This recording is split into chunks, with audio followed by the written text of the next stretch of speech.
আসসালামু আলাইকুম ওয়া রাহমাতুল্লাহি ওয়া বারাকাতুহু। সুপ্রিয় দর্শক শ্রোতা, আপনারা যে যেখান থেকে আমাকে দেখছেন আপনাদের সকলকে স্বাগত জানিয়ে শুরু করছি। আজকের আলোচনার বিষয় থাকবে হাশরের ময়দানের ভয়াবহতা সম্পর্কে আলোচনা করবেন মুফতি আহসানুল্লাহ নেসারি হাফিজাহুল্লাহ। তার কণ্ঠে আমরা হাশরের ময়দানে একটা নেকির জন্য যে কতজন মানুষের কাছে যাবেন, কত কাকুতি মিনতি করবেন, এই বিষয়ে আলোচনা করছেন। এই আলোচনাটি মনোযোগ সহকারে শোনার আহ্বান জানিয়ে এখানে শেষ করছি। আসসালামু আলাইকুম ওয়া রাহমাতুল্লাহি ওয়া বারাকাতুহু। ওই বান্দা পাগল পারা হইয়া তামাম কিয়ামতের ময়দান বিচরণ দিবে, মায়ের কাছে চলে যাবে। মা গো, কিয়ামতের ময়দানে আটকায়া গেলাম, কিয়ামতের ময়দানে আসামি হয়ে গেলাম, জাহান্নামের আসামি হয়ে গেলাম। আম্মা জান, তুমি আমার আদরের মা, আমার কষ্টে ব্যতীত হইলা, আমার দুঃখে দুঃখিত হইলা, আমার সুখে সুখী হইলা, আমার বিপদে ঝাঁপিয়া পড়িলা, আমার বিপদে দৌড়ায় আসিলা। তোমার নেকের অভাব নাই, তোমার নেক আমল থেকে একটা নেক আমারে দাও। একটা নেক যদি পাওয়া যায়, তোমার আদরের সন্তান জান্নাতি হয়ে যাবে। মা বলবে, বাবারে, দুনিয়ায় আমার কোনো বিবাহ হয় নাই, দুনিয়ায় আমার সন্তান ছিল না, যদি থেকেই থাকে এখন আর সন্তান নয়, এখন আমি আমার নিজের আমি নিজেই তো আল্লাহর বিচারের কাঠ গড়ায় দাঁড়ায় গেলাম। উল্টা তোমার নেক গুলা আমারে দিয়ে দাও, আমি জান্নাতে চলে যাই। আল্লাহু আকবার। আশাহারা হইয়া আবার চলে যাবে আরেকজনের কাছে। যাইতে যাইতে গিয়া দেখিবে একটা লোক মাথার মধ্যে হাত দিয়া চিন্তায় বসে আছে। গিয়া বলবে, ভাই, কিসের চিন্তা করেন? কেন চিন্তা করেন? বলে, ভাই, আমার চিন্তা অনেক বড় চিন্তা। তুমি কেন চিন্তা করো? কেন আসছো বলো? আল্লাহর বান্দা বলবে, ভাই রে, আমার জান্নাতে যাওয়ার সমস্ত টিকিট প্রস্তুত হয়ে আছে, আমি জান্নাতে যাওয়ার জন্য রেডি হয়ে আছি, আমার সব কিছু রেডি আছে। একটা বাধা আমার আটকায় রাখলো। বলে, কোন বাধা আটকায় রাখলো? বলে, আমার নেকের পাল্লা বদের পাল্লা প্রায় সমান সমান। আমার জান্নাতে যাওয়ার জন্য মাত্র একটা নেক দরকার।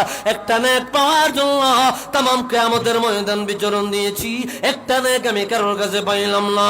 মায়ের কাছে গেলাম, মায়ের কাছেও পাইলাম না।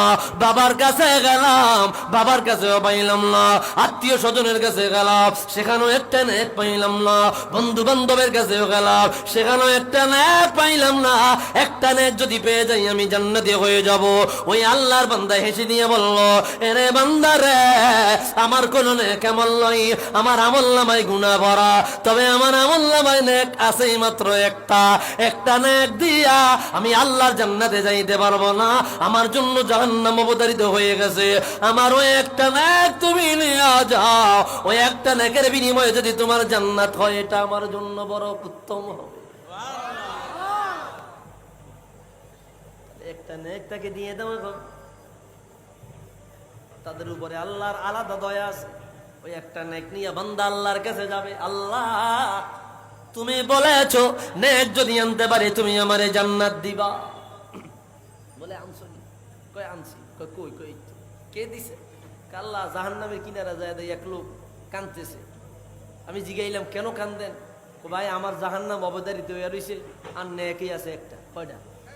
আমি এই একটা দিয়া তো জান্নাত যাইতে পারতাম না, তো এটা তুমি লইয়া যাও, তুমি কমপক্ষে জান্নাতে যাও। আল্লাহ কয়, হ্যাঁ ডাক্কা। সুবহানাল্লাহ বলবেন না? খেলা ঘুরছে নি? হ্যাঁ রে, হ্যাঁ ডাক্কা আনছে। কি আল্লাহ রায় তো দিয়েছেন একটা জাহান্নামে, অনাবার কিল্লাই ডাকছে। আল্লাহ বলবে, বান্দা, তোমার একটা নেক কোথায়? বলে, আমি দিয়ে দিয়েছি। কেন দিলা? বলে, তার নেক লাগবে একটা জান্নাতে যাওয়ার জন্য। আমি চেয়েছি তার যদি জান্নাত হয়ে যায়, এতে তো ক্ষতির কিছু নাই, আমি তো এমনি জাহান্নামে যাব। আল্লাহ বলবে, বান্দা, তুমি ঈমান নিয়ে দুনিয়া থেকে বিদায় নিলা, তোমার ভিতরে ঈমান আছে, আমল ছিল না। আমার ওই বান্দার ভিতরে ঈমান আছে, আমল ছিল না।